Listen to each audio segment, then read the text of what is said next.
Let's do it. Hey, everybody. I'm Tanner, physical therapist and host of the Rehab Rebels podcast.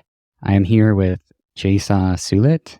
Today, we are having a mindfulness and self-compassion webinar.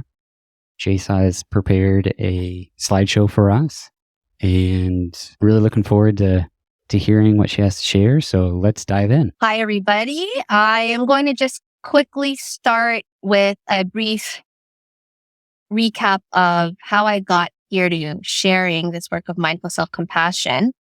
And so I was a neuro rehab OT for 5 years until I had a spinal cord injury. So that was in 2010, 13 years ago. And what ended up happening was I lost my ability to walk. And even though I was able to progress, within the first year, I progressed from a wheelchair to a walker to 2 hiking sticks. I was still nowhere close to going back to work and helping other people walk. My balance was off, and I was not able to return to many meaningful things to me, like snowboarding, running, doing Filipino folk dancing. And so a year after my accident, that's when my anxiety and depression became something that I couldn't handle. And so I looked up mindfulness online and found this free course at the time. It was being taught for free in Toronto. It was an 8-week course called Mindfulness-Based Stress Reduction. And that course not only helped me to cope better with chronic pain, anxiety, and depression, but it was the beginning of me having a practice in developing self-awareness and thus self-compassion and self-acceptance. And so I went on to get trained to become a teacher of mindfulness-based stress reduction, otherwise known as MBSR, and then went on to teach it full time. And then I got so busy teaching mindfulness. I was just so excited to teach it everywhere, universities, hospitals, elementary schools, East Coast, West Coast of Canada, that I lost my personal practice. So it just became something I taught and not something that I practiced in my life. And so when I realized that in 2015, I left my practice and I moved to Vancouver, where I lived for 2 years. And while out there, I discovered a nonprofit called Canadian Adaptive Climbing Society. And I learned from that sport that it is functional therapy. It's physical, emotional, cognitive, social, and it's mindfulness in motion. And so when I moved back to Toronto in 2017, I started a therapeutic climbing program, which started off as just me, 1 OT, and now it has grown to 6 OTs. And what's great about this program is we're working on multidisciplinary goals, but it's also a fun way to practice mindful self-compassion. And for a long time, my practice was just mindfulness. And it wasn't until 2018 when I really discovered that mindfulness alone as a practice is not enough. So the fall of 2018, I had my first miscarriage and I became suicidal and my mindfulness practice was not enough. So I was assessed by a psychiatrist, was referred to various programs, and one program was an 8-week mindful self-compassion course. And it was the first time in my life that I learned tangible, practical skills to comfort, soothe, and warm myself up when I am having a hard time. And I just found so much benefit from this practice that I went on to become trained through the Center for Mindful Self-Compassion and teaching these practices in mindful self-compassion. And so now I am a mother of a 3.5-year-old boy, and these practices have helped me to be able to navigate being a parent during COVID, but also to navigate all those thoughts of I'm not a good enough mom, or I'm not a good enough this, or These practices have helped me to stay centered with kindness towards myself and giving myself care and filling my cup first as a mother, as a therapist, as a friend, so I can be a better service to others. And so with that, I wanted to go into what is mindfulness? So Tanner, if there was one word for you or a sentence when I say what's mindfulness, what comes up for you? Yeah, great question. When I think about mindfulness, I think about awareness is like the first word that comes to mind. Really just being aware of the body, the thoughts. That's what mindfulness is to me. Yeah, that's the foundation, is the awareness of self first, emotions, thoughts, and sensations. And also that includes sensations of what we see, hear, taste, smell around us. And to add to that is the intention. It's on purpose. So it's conscious. It's something we do on purpose. We're choosing to pay attention to the present moment as opposed to we're just unconsciously present to the moment. So there's that consciousness, that conscious choosing to pay attention to the present. But a key thing about mindfulness is the quality of having an open mind and an open heart. So people call it non-judgmental. Some call it kindness. Some will call it curiosity. But I'll give a list here because at different times in your life, these different words will resonate. But these are the foundational attitudes of mindfulness, according to John Kabat-Zinn, who created the mindfulness-based stress reduction program. And he says that when you're paying attention to the moment on purpose with curiosity, beginner's mind, acceptance, or acknowledging, allowing, giving permission for this moment to be as it is, even if it's painful, with non-judgment, trust, patience, non-striving, and letting go of expectations, these attitudes allow us to meet life as it is, as opposed to through the filters of our judgments and expectations. And so for more than 30 years, there's been more and more research being conducted on the benefits of mindfulness. The most important types of research are the meta-analyses of randomized control trials, which show that a daily practice in mindfulness has improvements in our physical, mental, emotional, and for OTs like me, quality of life and our physical functioning. Now, how is that different from compassion? For many people, compassion is inherent in their mindfulness practice, but for others like me, my compassion was not explicit. And so that's what I want to show how they are different. So compassion is awareness of the present moment, but in particular, awareness of your suffering, awareness that you're having a hard time, that you're not doing well, that you're not okay. And that's hard for many of us who never really stop to admit, oh, I'm actually not really doing good. I'm not feeling well. Along with the desire for the alleviation of that suffering. So unless you are able to bring awareness and acknowledgement to the fact that you're having a hard time, there cannot be compassion. So you first need to acknowledge I'm suffering and then have that desire to alleviate your suffering. And sometimes people use these terms interchangeably, but for fun and so we can have a better appreciation of compassion, I'll just say how they could be different. So sympathy is more of a cognitive thing where I understand, I get it, why you feel that way. I hear you. Whereas empathy is a visceral thing in me. So I feel you. My chest is getting tight as you tell me your story. Compassion, though, is sympathy and empathy. So I get it cognitively. I feel you in my body.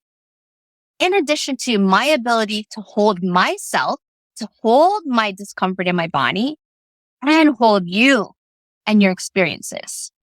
So whereas empathy is you're just feeling what others are feeling, you get burnt out because there's no holding of the self.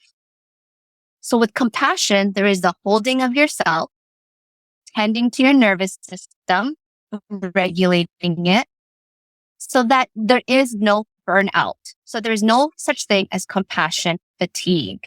There is empathy fatigue. And so self-compassion is your compassion directed towards yourself as the object of your own care and concern when you're faced with the experience of suffering. And Kristen Neff, who is the leading researcher in self-compassion, has broken up self-compassion into these three components. Mindfulness, which is our ability to acknowledge that we're suffering, having a hard time right now. 2, common humanity, that everybody suffers. You're human. No one's perfect. And self-kindness, being able to treat yourself as your own best friend. And so I'm going to go over the languaging of mindfulness, common humanity, and self-kindness because this is one of the first tangible practices we're going to do.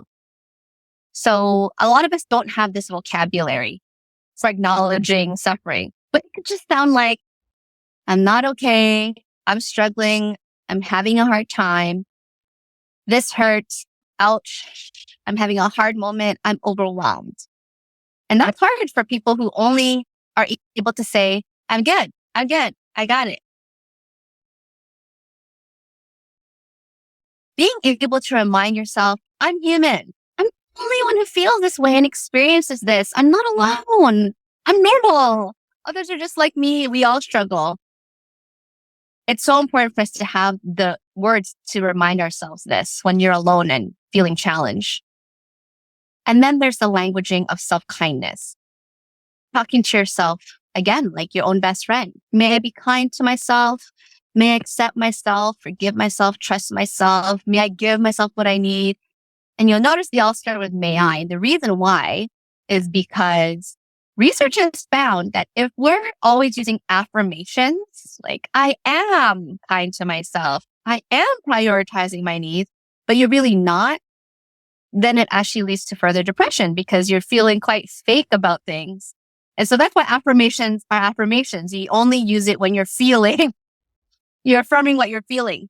But when you start with may I, you can offer this intention from whatever state you're feeling, no matter how high or how low, you can offer yourself your intention for how you want to feel. And so this is the last slide to end off this first portion of our talk. And I want to leave it with mindfulness alone is not enough. We need mindfulness and the compassion. So mindfulness is that it's the turning towards what's here and being aware. Okay, I feel this way. It's more just an observing, a way of being. And self-compassion is a way of doing because then there isn't a desire to affect change. I'm going to do something. I'm going to say these words of mindful, common humanity and kindness to affect change, to alleviate my suffering. And so together, you have a more powerful practice that leads to your resilience. And before we go into a short practice, Tanner, I'd love to hear your thoughts so far.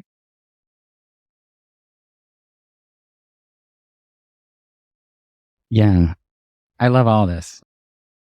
I think it sounds great. There's some definitely clearing the air and defining certain things makes it more, I think, digestible and understandable. And I'm really looking forward to getting in and diving in. And I know I'm going to have questions probably throughout the process or towards the end. But yeah, let's do it. Let's practice.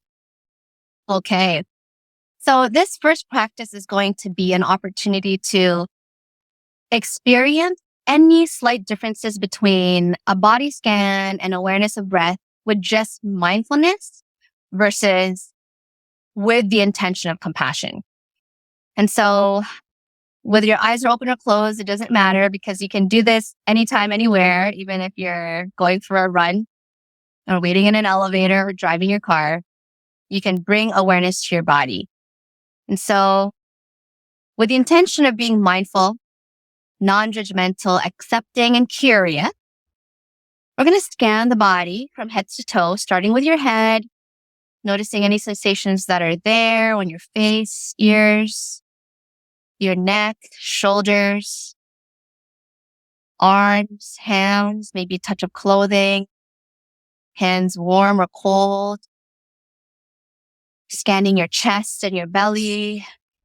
Maybe you feel the breath here. Scanning your back, maybe feeling the back rest. Scanning your hips. Noticing if the mind is distracted, where the mind goes. Noting that without judgment, just curiosity and acceptance. Coming back to the body, and this time your hips, your legs, your thighs, knees, shins, calves, ankles and feet, and maybe there's sensations of clothing, socks and shoes, tightness, numbness, tingling. We're just observing. We're taking inventory as if you're a scientist gathering data. And so aware now of your whole body. So expanding your awareness to hold your whole body in your observation. As you notice now this feeling of breathing, noticing with curiosity, this experience of having a body that's alive, breathing in and out. Where do you notice the breath? And all the while, if you notice your mind wandering, no need to judge. You're human. Our mind wanders. You bring your mind back to the breathing body. As you curiously note, where do you feel the breath? Maybe you feel it in your belly or chest. Maybe in your mouth or your nose. So we are bringing mindful, curious, friendly awareness to the breathing body. Not trying to change things. We're not trying to belly breathe or count in and out. We're just observing. How's the body experiencing the breath right now?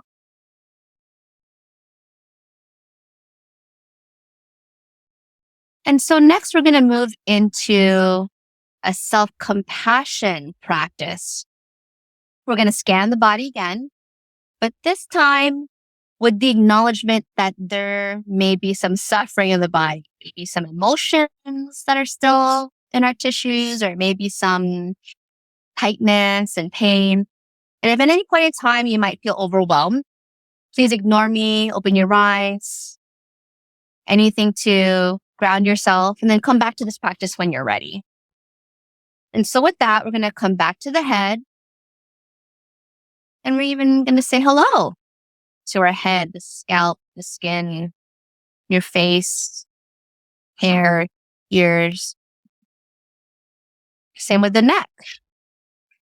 Greeting with friendliness. Hello to the back of the neck, the front of the neck. And if there's any tightness or pain, maybe saying, I see you, I'm here for you, and breathing into discomfort. Breathing into discomfort in a way to support, bring warmth, soothing energy. Same with the shoulders, arms and hands, as you scan your shoulders, arms and hands. If there's any discomfort there, bringing your breath, because where breath goes, attention, energy, blood flow, neural wiring follows. Same with our chest and our belly. So much emotion held here. And all of us, everybody, we all experience emotions in our heart, in our lungs, in our stomach, our liver, our gut. And so we can say hello to this part of our body, breathing into it with kindness, with the desire to bring comfort to our chest and belly. And same now with your back as you breathe into your upper, middle, lower back. Maybe saying, hello, I see you. Many people have tension here. Same with our hips, left hip and right hip. With this intention to acknowledge any discomfort and breathing in warm, soothing attention and breath. And now down our legs, as if you're filling your legs with your breath, with your attention, bringing blood flow and neural wiring as we bring our kind, caring attention to fill your thighs, knees, lower extremities, down to your ankles and feet as we say, hello, feet. Thank you for helping me get from point A to point B. And if there's any soreness, fatigue, or tightness and pain, you can bring breath there. And maybe Can even say, I'm not ignoring you, I'm paying attention. So this way of speaking to parts of our body deepens our relationship with all parts of ourselves. And so now expanding your awareness to hold your whole body in your awareness, aware of your whole body from head to toe. And now aware of the breath and using the breath now in a compassionate way. So this is called compassionate breathing. And so we're going to use the breath to give your body a massage from the inside out. Acknowledging discomfort that can be in the body, in our organs, in our fascia, in our muscles. And so your breath has a capacity to soothe and comfort our viscera, our bones, our fascia, muscles, tendons, and ligaments. And if there's a part of your body that is calling for some love, you can bring your breath there. You can bring that inner massage there. Using the rhythm of the breath, this up and down rhythmic way to let your body know, hey, I'm here. I'm literally holding you with my breath and my awareness. Soothing, comforting, warming up, remembering that where your attention goes, breath, energy, blood flow, and neural wiring and firing goes. This is the medicine of attention, the medicine of compassionate attention. It's taking a few more breaths to comfort your body wherever needed, whether it's one small part or your body as a whole. Soothing, comforting, and warming yourself up from the inside out using this rhythm of your breath.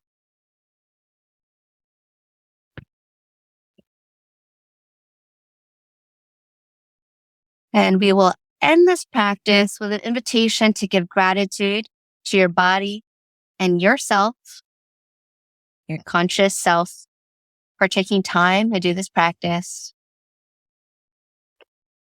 And when you're ready, opening your eyes and allowing yourself to look left, up, and down as you reorient yourself to this space with this continued intention to be mindful and compassionate as we bring our attention back to each other now.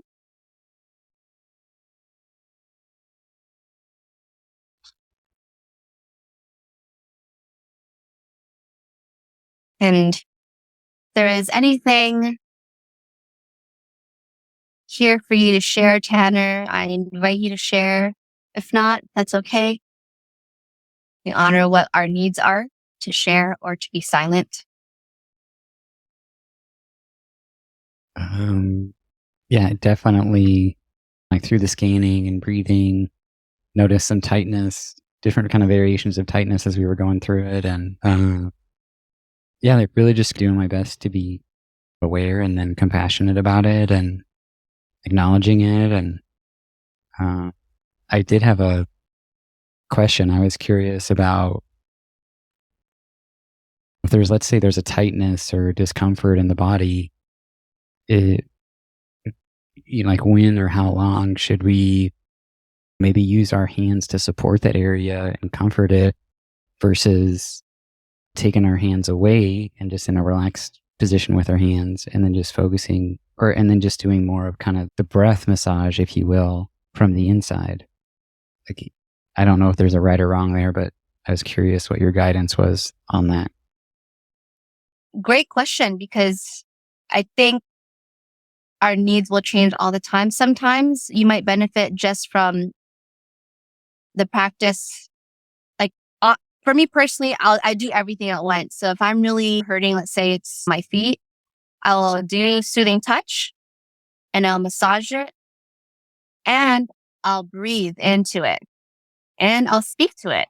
I'm here for you.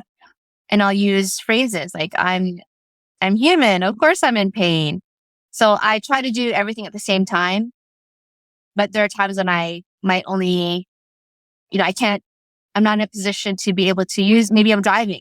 So I can't do soothing touch on my feet. So I'll breathe into my feet And then there be when I'm not able to do any of those self-compassionate practices, and all I can do is just practice mindfulness and just allow, which there's benefit too. But from me personally, and from what the research says, is that used together, this practicing of mindfulness, the allowing it to be there, accepting it and living with it for that moment, not forever, with a combination of these soothing practices of breathing into it, soothing touch, phrases of mindfulness, self-compassion,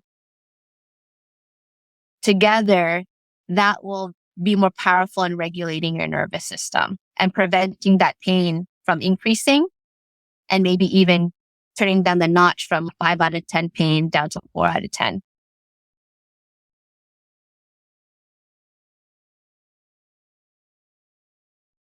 Thanks for sharing, because I was curious about the massage part too. So you answered all my questions there.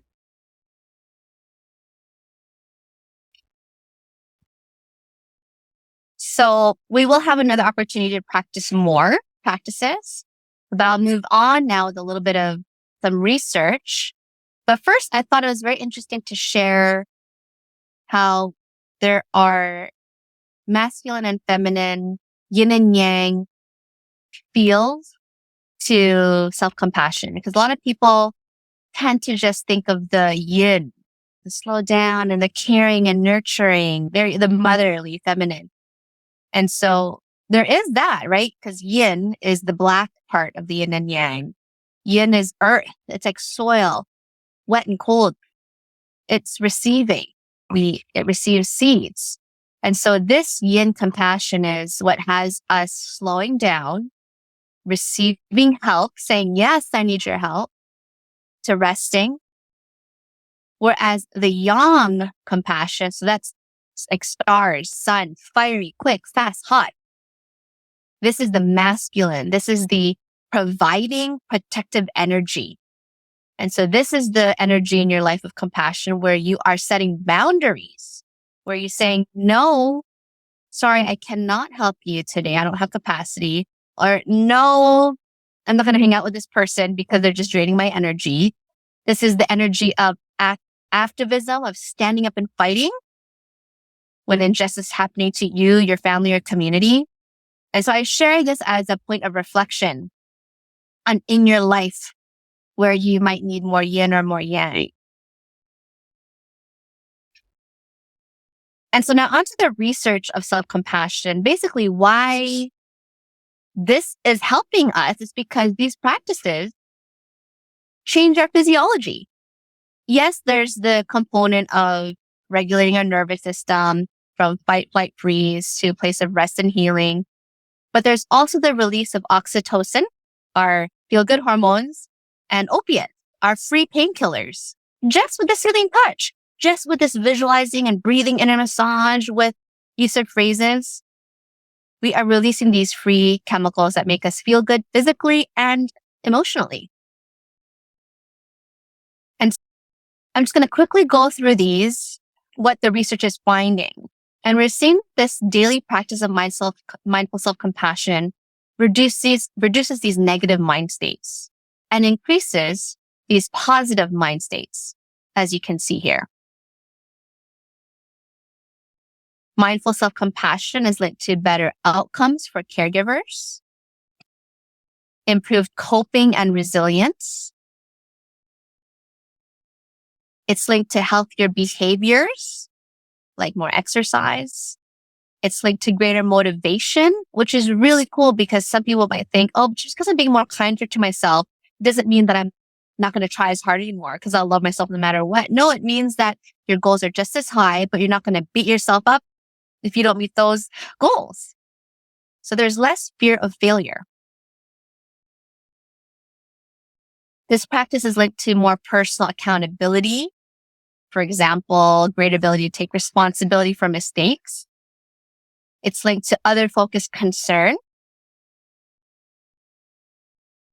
And what I find most interesting is how we're seeing more health outcomes related to self-compassion versus self-esteem. So self-esteem is a conditional feeling. My positive self-esteem is conditional upon doing really well on this interview, doing really well in my workshop, performing really well on stage, being liked, being number one, being beautiful, having friends.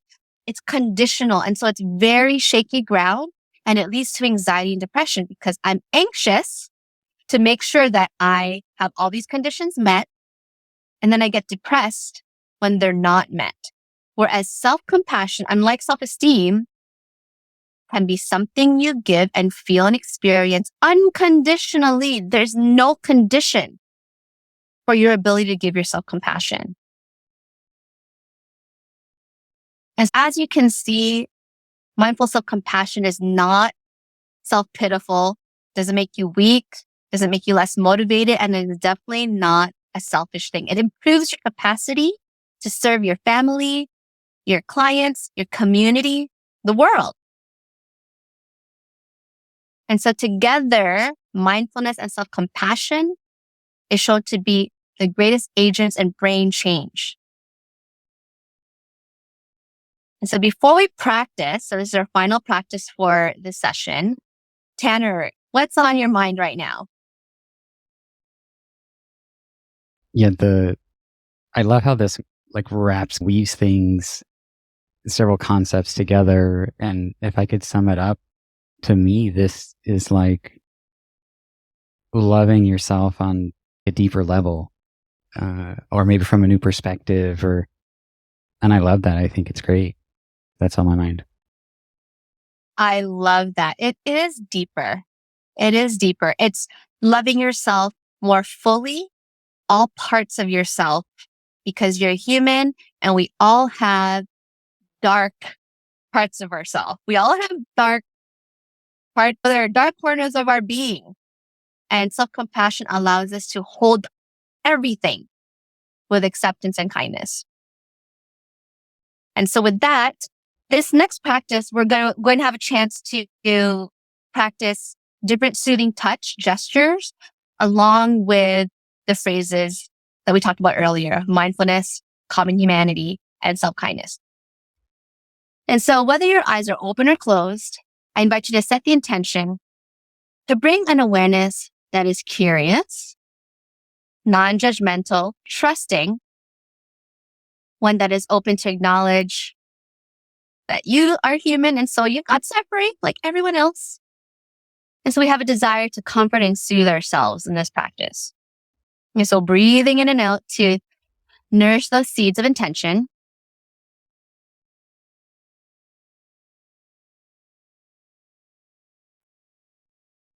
And just for a few breaths, let's review compassionate breathing. Soothing, comforting, and warming yourself up from the inside out using the rhythmic wave of your inhale and exhale.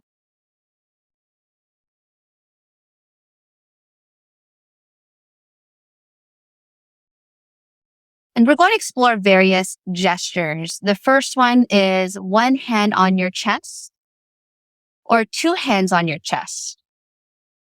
It's up to you, whatever feels comfortable. And the hand could be just placed softly or firmly or moving up and down. Remembering that we are releasing oxytocin and opiates in just this act. And the intention here is similar to if a child was scared and you're rubbing their back to comfort and soothe them. Or there's a really scared puppy and you're stroking this puppy to comfort and soothe this puppy. So in that same energy, we are soothing our chest, acknowledging that the heart processes stress and anxiety and overwhelm. Your left lung and right lung processes grief, loss, sadness, and disappointment. And so we're comforting the heart, comforting the lungs with your own soothing touch. You can even use compassionate breathing, soothing the heart and lungs with your breath. So we're combining two practices now. And now you can leave that hand on the chest as you put the other hand on the belly. acknowledging here in the belly, so much emotion, even maybe physical discomfort, hunger or feeling gassy, or maybe there's some fear and stress and anger and guilt, shame going on in our stomach, our liver. We can soothe this belly area with our hand. And if you're ready, you can put both hands on your belly, one on the left side, one on the right side, acknowledging physical and emotional discomfort held here. We can even say, hey, I'm here for you. I feel you. I breathe into you.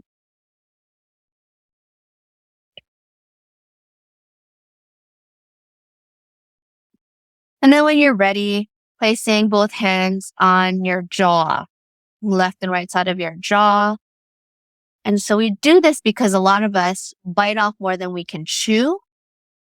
A lot of us bite our tongue when we don't feel safe to say what we think. And so we have all this discomfort in our jaw that we can soothe with our own touch. And then when you're ready, moving on to maybe your eyes, your forehead, and your temples, as you just bring kind, soothing, warm hands to any tension on your forehead, temples, eyebrows, eyes. Some people naturally just do this unconsciously when they're overwhelmed and they just put their face in their hands.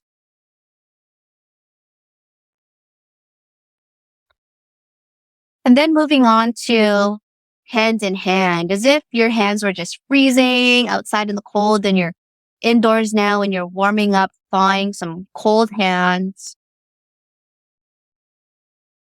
It says letting ourselves know, hey, I'm here, holding you, holding your own hands the way you would place your hand on another person's hand to let them know, I'm here for you.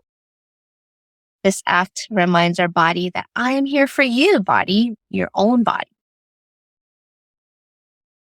And then last gesture is hands on arms, hands on upper arm, elbow, forearms, maybe rubbing your arms up and down, or just giving yourself a tight squeeze. Again, we're releasing oxytocin and opiates here.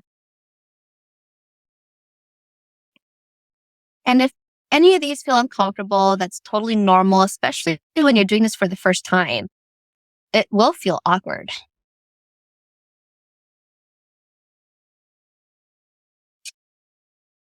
And so I invite you now to place your hands anywhere that you want, whether it's on your lap or back to your heart or back to your belly, as we move on to doing kind phrases. Letting your hands go where needed, maybe a new place that hasn't been to yet. So wherever your hands are now, I'm going to repeat different phrases that I'm inviting you to repeat silently to yourself, either verbatim or paraphrase in your own words. And we'll start with phrases of mindfulness. And so many of us need this vocabulary of acknowledging suffering. And maybe it sounds like this. I'm having a hard time. Okay. Actually, I'm not as okay as I thought I was. I'm struggling. I'm having a hard time. I'm overwhelmed. I'm having a hard day.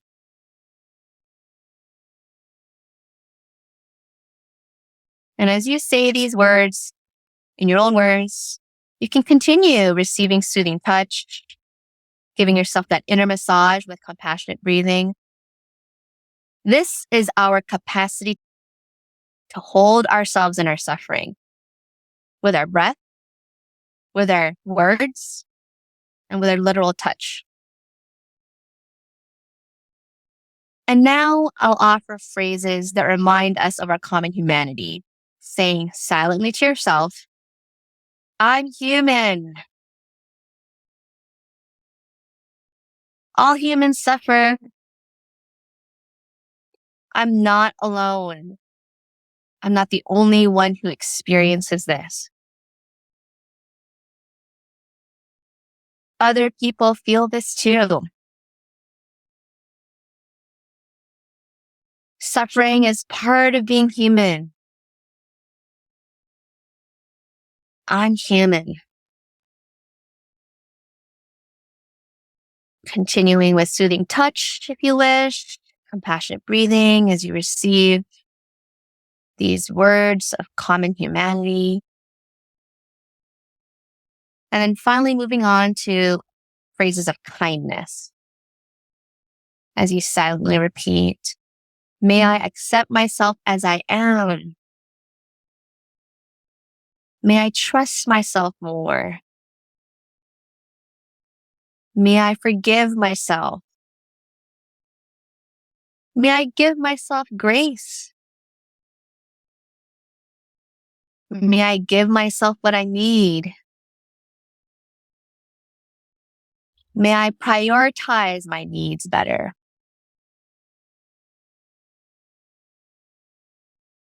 And if there is someone you loved and trusted and respected, or whisper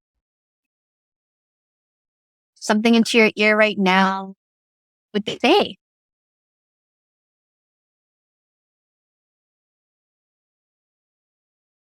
And saying that for yourself.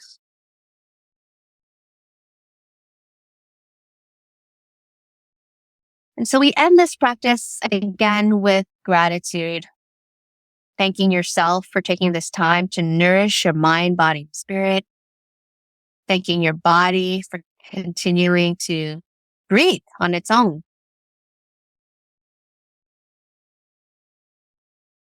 Remember, you can do these practices anytime and anywhere. When you're ready, opening your eyes and again, giving yourself permission to look left and right, up and down as you come back to each other. And again, Tanner, if you have anything you'd like to share, I welcome an open space. If not, that's okay. Definitely feel lighter, I'd say. And I love this again. I feel like it's like intentionally cultivating a healthy relationship with your body and your mind, if you will.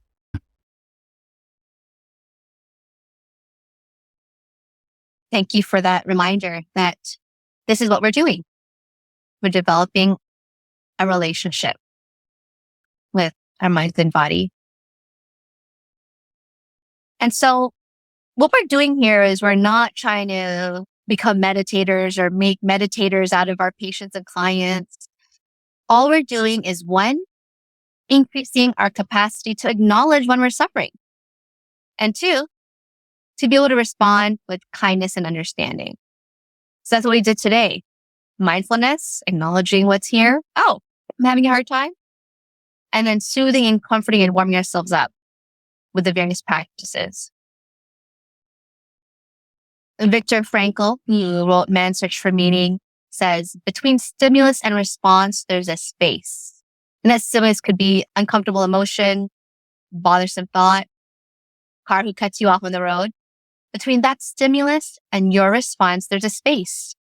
And in that space lies your power to choose your response. And in your response lies your growth and your freedom. But we need a mindful practice to be able to respond instead of unconsciously reenacting wired habits. We can pause and choose to respond with curiosity and kindness and compassion, which gives you a sense of control, thus down-regulating our nervous system, allowing us to co-regulate others in our space, increasing your therapeutic use of self. So today we practice mindfulness of body, emotions, thoughts, compassionate body scan, compassionate breathing, soothing touch, and use of phrases. So these are practical skills that you can do anytime, anywhere. So the formal practice is if you actually take time, like we did today, like we took time every day to practice. We can do all this while you're driving, while you're washing dishes, while you're folding laundry, while you're at a team meeting, while you're with your client, while you're on the phone, while you're having dinner. You can do any of this, whether it's a combination or just compassionate breathing. Or sometimes if I'm in a conversation and stuff, I'll be talking to myself. I'm human. I'm having a hard time. That's okay. May take care of my needs later. People don't even know that I'm practicing because I'm doing it silently for myself. And so whether you're at home or at work, just one moment to bring this practice to yourself, soothing, comforting, and holding yourself up, encouraging yourself, elicit an immediate physiological response, regulating your nervous system, co-regulating others. As I said, increasing your capacity for therapeutic use of self. This practice is taught more than taught, meaning this practice is best taught by you doing it and people feel it. We mirror this for others versus teaching it cognitively, reading it in a book. And this practice leads to our resiliency, both at work and at home. Here are some resources: Mindful Self-Compassion Workbook, the Center for Mindful Self-Compassion, the Center for Mindfulness Studies, and my book, Purpose and Paralysis: From Chronic Pain to Universal Gain. And so with that, thank you, Tanner, for this opportunity to share my story and my passion for this practice. I'm going to end the slideshow and come back to each other here. And if you have, I'm sure you've got some comments and questions or anything else to share. Yeah, when you're going through resources and the books and stuff, something also that comes to mind that I've heard quite a bit from OTs, PTs in the rehab space is The Body Keeps Score. I haven't read it, but it may fit into what we're talking about. I could be completely off, but it sounds like it's within the realm. And absolutely. Yeah. Thank you so much for today and really the practice, the guidance, the education, all the back stuff. I think it's really powerful. I think it's really important. And I think I find it for me personally, like essential for just, like I said, deepening the relationship with myself and learning to cultivate a loving relationship with the self, and just being more aware too of what's the body doing, what's the mind doing, and using that to guide you on this journey of life. So, yeah. Thank you. And yeah, I'm glad you brought up that book, The Body Keeps Score. Is that what it's called? The Body Keeps Score? Because it reminded me of something I didn't have a slide for just because we only had 1 hour, but I will talk about it now that these practices are so powerful that there's something called backdraft. So backdraft, as we know with fires, if there's a fire and you open the window or door, the fire gets bigger because you've let in air. Well, we start doing these practices immediately. You start doing it within an hour. You might start to feel backdraft. And what is that? When you open your heart with compassion,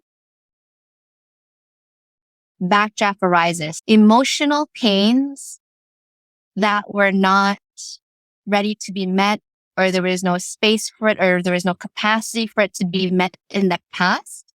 Now that you're opening your heart because you have capacity, things will come up. So for example, I just did that workshop yesterday I was telling you about earlier. And in that second practice, guilt came up. And it was guilt around her brother's death from cancer. And so I talked about backdraft being a necessary and normal part of healing and growth. And so when you continue on with this mindful self-compassion practice in your life, expect backdraft to happen and welcome it. It might not feel good because it could be some old hurts coming up, whether it's anger, grief, shame, fear. When it comes up, you just got to name it. This is backdraft. And keep that positive spin on it, because I tell myself, okay, this is backdraft, meaning I have more capacity now to hold my pain. So things I wasn't ready for before, I'm ready now. Great. This is a sign of my growth. So bring it on. Let me hold you. Let me feel you. I can take care of myself with my breath, with my kind words, with my soothing touch. And so that goes Yes. back to the body keeps score. Body has emotions from your whole life, including in vitro. And many people would even say past lives. And a lot of people would say you hold emotions of the people around you, your clients, your family, your friends, your coworkers. The body can absorb so much. And so it's still a mystery for many of us. But here we are on the journey of deepening our relationship with it, right? Absolutely. Yeah, I think it's what it's about. And to your point, I think it's like a starting point, like an essential starting point for any sort of growth or healing or recovery or any of that. And not only are the benefits beneficial to you as an individual, but they are to those around you, like friends, family, loved ones, those you interact with. And it's like I said before, I'll say it again. I don't know why these practices are not taught on a bigger scale or in academia or normal curriculum, because it's empowering us to self-heal in a sense. And I think now more than ever, that's very important to everybody's journey. Well, Tanner, thank you so much for this opportunity to share. It was really fun and look for opportunities to reconnect like this. Absolutely. Yeah, would love it if there's anything I can do to help, and just reach out, let me know. Would love to help any way I can. So thank you. Thank you.